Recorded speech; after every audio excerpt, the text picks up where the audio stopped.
trying to be a man, got a fucking player.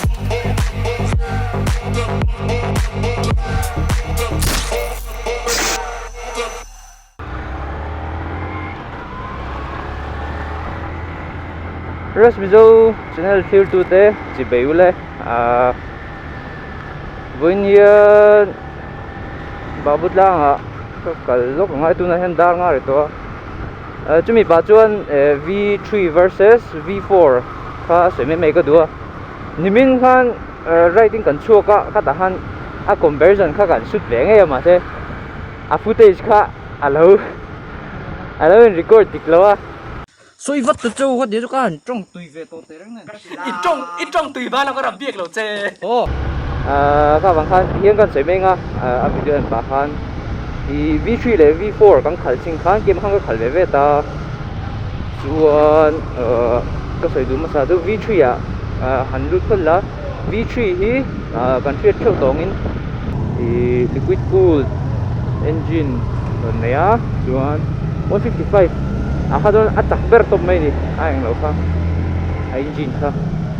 chuan kan thai mai ma ke mai ton V3 da chu lara V3 ti ro ti zon tu boy kan thakal me a V3 tangin sports bike ania tan chak pui nuam chi ania chuan nimin to hang ka han tam pui dawa aman hi noi khat le sing sari vel khan aronim price ta ni lo lai khan chuan kha chen ka chuan to khan ti deuh hlaka 155 kha chuan game englo bi ka hen vairam bi ka hen ton tia ma se game kha chuan apu ka ti ve dewa sanju liquid cool dania slipper clutch si saron nei boka chuan tuna amai ron to le rồi ta noi hi arong kai do na chuan kha ma se technology arong king thar arong king pelle ta ni kha aman hi aphu nge phu lo hi chu nang ma ni ku ta ni me ma se ke ma chuan phu thau jong ka fe V3 ka khal kha chuan a that ngai na la tha ka ti mai a tha ti ka chu field ve ka nia chuan V4 a han kal le tai la aspect V3 spec ka chu field ve ki field ve to ka ringa chuan V4 a han kal le tai la V4 ka khal khan ama sabera anon thak dilema upgrade angani meng chu khan a quick shifter le attraction control khan ya quick shifter kha ka hard right thei kha jon mang thiam mi lo ni ke ma khan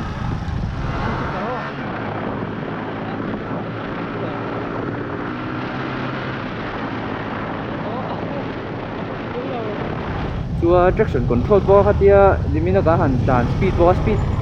sang ve ba ngai tak tu nia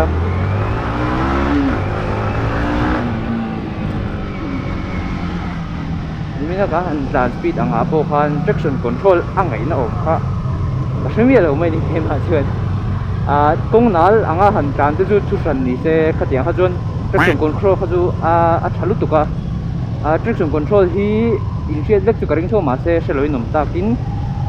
a ke hnung spin kha a ke hnung spin veng tu ni mai a hetia corner tanga accelerate chua vaka ke hnung kia han spin tu rang hetia ho veng tu kha ani mai a osam deu a simple deu sei jon chu 155cc a chuan chutin power rom vak lo ta hetia nga ron a ke tei tu kha chuan power nei lo ni kha bang khan atel lo khan om thei viewing ka sia section khaju au thei thawa ma se kong nala chuan a thadona chu kong nala ke nung de phiat chuk tur veng tur bu khan thadona chuan a quick shifter kha han lu de taila a tir khajong kaman lo na chu ni mina kan khalver khajong kaman chho ve to khopa mang ve thei view ni chu drag race se ha kan ti ve mingin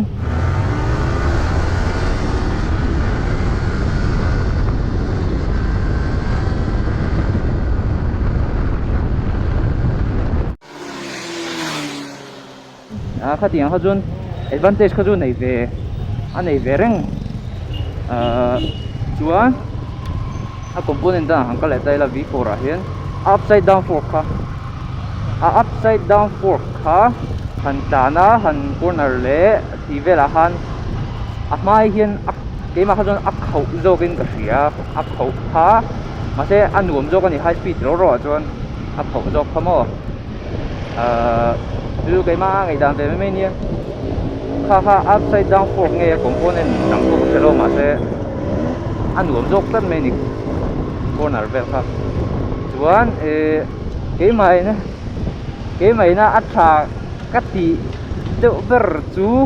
a headlight khani nge a headlight le a lux ka ju ga thevenga amoi dikta ka sai jon R7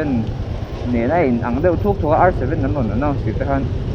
na sa takin ga den ria ke ni pon o te wa ka ti bia chu duna ang de thuk ka malam pang thei thei jon malam pang tang thei jon chu wang chuan a lux sa kha chuan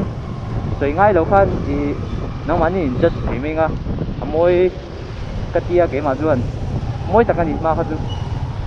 chuan chu lo dang nge a headlight kha V3 headlight an on da hi LED ni ta hi khochung tlanan chuan a tha tho na chu han longran amo khopon vela dia street light velom lo na nga han tlan hian thok plei thei lo tat maya high beam phei ka chu mu thei lo engma de aro alai an tot kyo ang ka dom ne kha ma se tu na V4 ra headlight an on dai projector headlight ania ka se chulo jon MT tu na mi nen hian a unity ai ang mai thaya ma se eng jok jong ka sia ka se jing bi lo kha chu eng join ka sia kha ke mang ka du na berani chuan comment pakhala ka chhiar pu chu V3 ka la ve chawa ma se V4 non announce le sia sivel khan anon sia ka soi du chu V4 ki a looks le a headlight le a suspension ti lawa chuan in adang lam lo ai thao lo a look si ni perin ka ria upside down fork te ka ju amoya ma se khami anon man sa telescopic fork ba ngai non man sa V3 mi pro kha ta tak tum over lo tan chuan tok a chuan chu da ka soi tum ber chu V4 hi thavio ma se V3 po hi ala thatok tho V3 po ila thatok chuan ke ma jom personally chuan V3 kha lo la man ta po ni la chutia aluksa po ka buai lo chuan chutia ka in thir hong na turan yam ka chu karing lo tu te in lo en ve wangin rom thu kan si chawa chuan khong itakin kan channel te min lo subscribe ve la